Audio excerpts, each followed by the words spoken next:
신약성경 252쪽 로마서 9장 20절에서 23절까지 말씀입니다.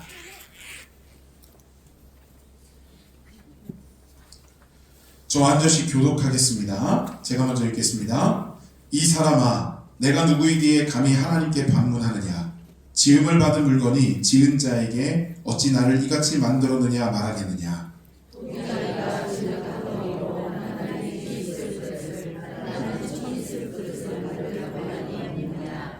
만일 하나님이 그의 진노를 보이시고 그의 능력을 알게 하고자 하사 멸하기로 준비된 진노의 그릇을 오래 참으심으로 관용하시고 또한 영광받기로 예비하시나 그의 그릇에 대하여 그 영광의 풍성함을 알게 하고자 하셨을지라도 무슨 말을 하리요.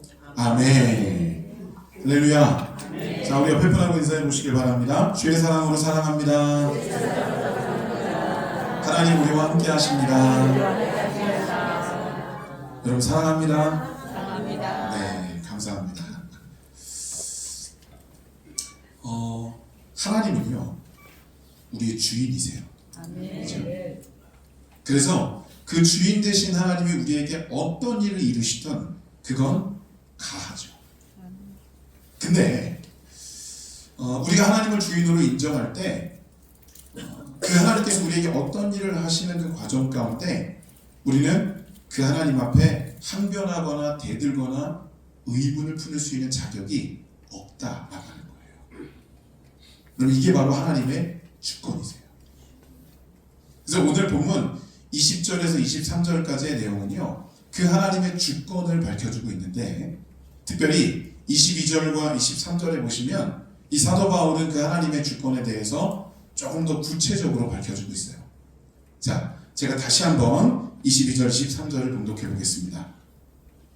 만일 하나님이 그의 진노를 보이시고 그의 능력을 알게 하고자 하사 멸하기로 준비된 진노의 그릇을 오래 참으심으로 관용하시고 또한 영광받기로 예비하신 바 긍휼의 그릇에 대하여 그 영광의 풍성함을 알게 하고자 하셨을지라도 무슨 말을 하리요.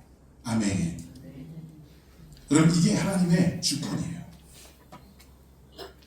하나님은 당신의 주권 하에 저주받고 혹은 징계받아야 마땅한 우리들을 용서하시고 오래 참으시고 관용을 베푸신다는 거예요. 또한 하나님께서는 당신의 그 주권 하에 본인의 영광을 드러내시기도 하세요. 그런데 이러한 하나님의 주권 앞에서 우리가 어떤 모습으로 다가서느냐 하면 우리 간혹 이럴 때가 있어요. 하나님께서 우리들을 용서하시고 죄 많은 우리들에게 관용을 베푸시고 또 우리를 오래 참아내시는 것에 대해서는 동의하고 찬성을 하는데, 근데 그 하나님께 영광 돌리고 또 그 하나님께 모든 것을 올려드리기 위해서 나를 희생하고 헌신하고 또 나름 그로 인해서 고뇌하는 삶을 살아가는 것에 대해서는 동의하지 않을 때가 많아요. 자, 이걸 어떻게 표현할 수 있냐면 믿음의 사람들이 지니고 있는 영적인 기회주의, 이렇게 표현할 수 있습니다. 이 기회주의라는 게 어떤 거냐면 이런 거예요.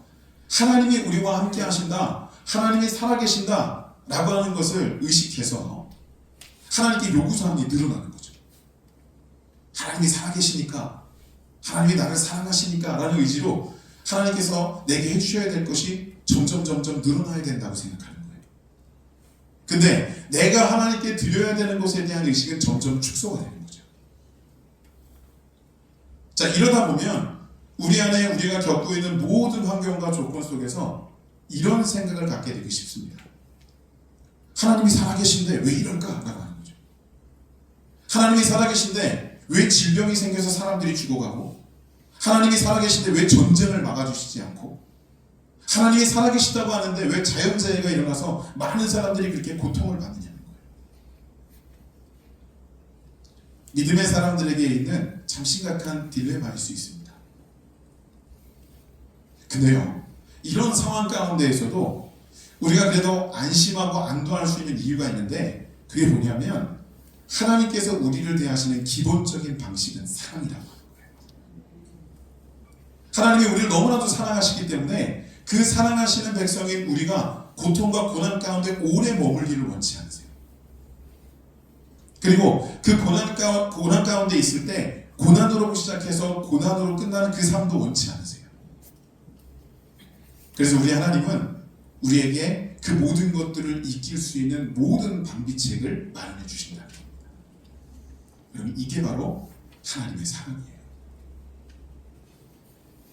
특별히 25절에 보시면요, 이 바울이 하나님의 사랑에 대해서 또 이렇게 표현을 하기도 해요. 자, 25절 제가 한번 읽어볼게요. 호세아의 글에도 이르기를 내가 내 백성 아닌 자를 내 백성이라 사랑하지 아니한 자를 사랑한 자라 부르리라. 아멘. 나는 하나님의 백성이 아닙니다 라고 대드는 사람, 내가 하나님을 사랑하지 않기 때문에 원론적으로는 하나님의 사랑을 받을 수 없는 대상, 근데 그들에게라도 하나님께서는 그 사랑을 허락하신다는 거예요. 우리가요, 그 하나님의 사랑에 대해서 오해할 때가 있는데, 하나님은 우리가 하나님 앞에 어떤 조건이나 상황을 온전히 이루어 나갈 때, 그런 것들을 갖추어 나갈 때 하나님께서 우리를 선택하시고 사랑하신다라고 생각할 때가 있어요. 근데 그렇지 않습니다. 하나님은요, 우리가 하나님 앞에 어떠한 상황과 조건에 있다 할지라도 우리를 먼저 선택하시고 사랑하세요. 우리가 하나님을 먼저 이만큼 사랑해서 그 사랑을 올려드리면 하나님께서 그걸 받으시고 하나님도 거기에 준하는 이만큼의 사랑을 주신다? 이런 게 아니라는 거예요. 하나님은 우리가 하나님 앞에 어떤 모습으로 나가든 그 이전부터 이미 우리를 선택하고 사랑하고 계셨다는 거예요. 그래서 그 하나님의 사랑에 대해서 우리가 뭐라고 칭하느냐 하면 조건 없는 사랑, 아가페. 여러분, 하나님의 사랑은 이렇게 넓고 크다라고 하는 거예요. 근데 문제는요, 이러한 사랑을 우리가 받고 있음에도 불구하고 우리의 환경과 조건에 눌리게 되면 우리는 이러한 부정적인 질문을 던지게 되기도 합니다. 아니, 하나님이 우리를 사랑하신다면서요. 근데 그 하나님의 사랑이 기근과 질병과 전쟁 중에 고통받고 아파하다 죽어가는 겁니까? 제가 예전에 가르치던 청년 중에 하나가 저한테 이런 질문을 했어요. 목사님, 하나님이 우리를 사랑하시나요? 당연히 사랑하시지. 근데 저는 아닌 것 같아요. 하나님이 우리를 사랑하시면 천국만 만들어 놓으시면 되지 왜 지옥까지 만드셔서 우리 이렇게 어렵고 힘들고 곤란하게 만드시냐는 거예요. 천국만 만들어 놓으시고 우리 모두가 천국에 갈 수 있도록 우리를 잘 끌어주시면 그만이지 뭐 때문에 그 지옥을 만드셨냐는 거예요. 제가 그 친구한테 이렇게 대답을 해줬어요. 하나님이 하나님의 주권하에 천국과 지옥을 만드신 건 사실이다. 근데 하나님은 당신의 백성들에게 그 지옥을 허용하신 적이 없다. 지옥은요, 사단 마귀에게 허용된 장소예요. 이게 원칙이에요. 하나님은 천국을 만드시고 하나님의 백성들이 천국에 갈 수 있는 모든 길을 제시해 주시고 또한 거기에 합당한 자격까지 부여해 주셨어요.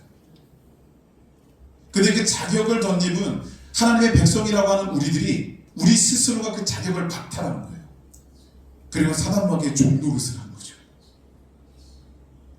이 땅을 그렇게 살아가다 결국 마지막에는 그 사단마귀와 함께 지옥으로 끌려 들어가는 거예요. 여러분, 이런 상황들이 하나님의 책임이나 하나님의 잘못이라고 말할 수는 없지 않겠습니까? 여러분, 하나님은요, 우리를 너무나도 사랑하셔서 사실은 이게 하나님의 잘못이 아니지만 그래도 우리 안에 이런 일이 벌어지지 않도록 하나님은 또 다른 방비를 하세요. 자, 여러분 32절을 볼까요? 자, 우리 스크린에도 펼쳐져 있어요. 32절 우리 함께 봉독하겠습니다. 어찌 그러하냐? 이는 그들이 믿음을 의지하지 않고 행위를 의지함이라. 부딪힐 돌에 부딪혔느니라. 아멘. 여러분, 여기 부딪힐 돌이 나와요. 여러분 상상해보세요. 돌에 부딪혔어요. 얼마나 고통스럽고 얼마나 아플까요? 근데 놀라운 건요, 그런 그 부딪힐 돌이 우리를 살리는 돌이 된다라고 하는 거예요. 안개가 쫙 펴있어요. 한치 앞이 보이지 않아요. 근데 어떤 사람이 그런 상황 가운데 자신의 경험과 생각만을 의지해서 정신없이 길을 달리기 시작하는 거예요. 굉장히 위험천만한 일이죠. 정신없이 그 길을 달리다가 결국에는 길거리에 튀어나와 있는 그 돌에 발이 팍 걸리면서 넘어져요. 그래서 저는 이 설교 준비하다가 이 대목을 딱 떠올리면서 이게 얼마나 아픈지가 상상이 되는 거예요. 저는 이 발에 수술을 한번 받은 적이 있어서 이 발의 통증이 얼마나 심각한지를 알거든요. 이 사람이 그 발을 붙들고 떼굴떼굴 부르는 거예요. 너무 아픈 거죠. 그래서 화가 났어요. 자리에서 벌떡 일어나서 막 승질을 내기 시작합니다. 도대체 여기 왜 돌이 박혀 있는 거야? 왜 여기 돌이 있고 내가 왜 그 돌에 걸려서 넘어지고 왜 고통당하고 왜 아파야 되는 거야? 내가 무슨 잘못이 있는 거야? 소리 지르기 시작합니다. 근데 그렇게 성질을 부리고 있는데 서서히 안개가 걷히는 거예요. 그리고 이 사람 눈앞에 펼쳐진 내용은 자기가 걸려 넘어진 그 돌로부터 불과 10여 미터 전방에 깎아지는 듯한 나뭇가지가 있는 거죠. 돌에 걸려서 부딪혔을 때 아팠어요. 고통스러웠어요. 근데 그 아픔과 고통 때문에 이 사람은 산 거예요. 제가 예전에 여러분께 이스라엘 역사를 좀 소개해 드릴 때 이런 말씀을 드린 적이 있어요. 이스라엘 역사는 50대 50의 비율이다.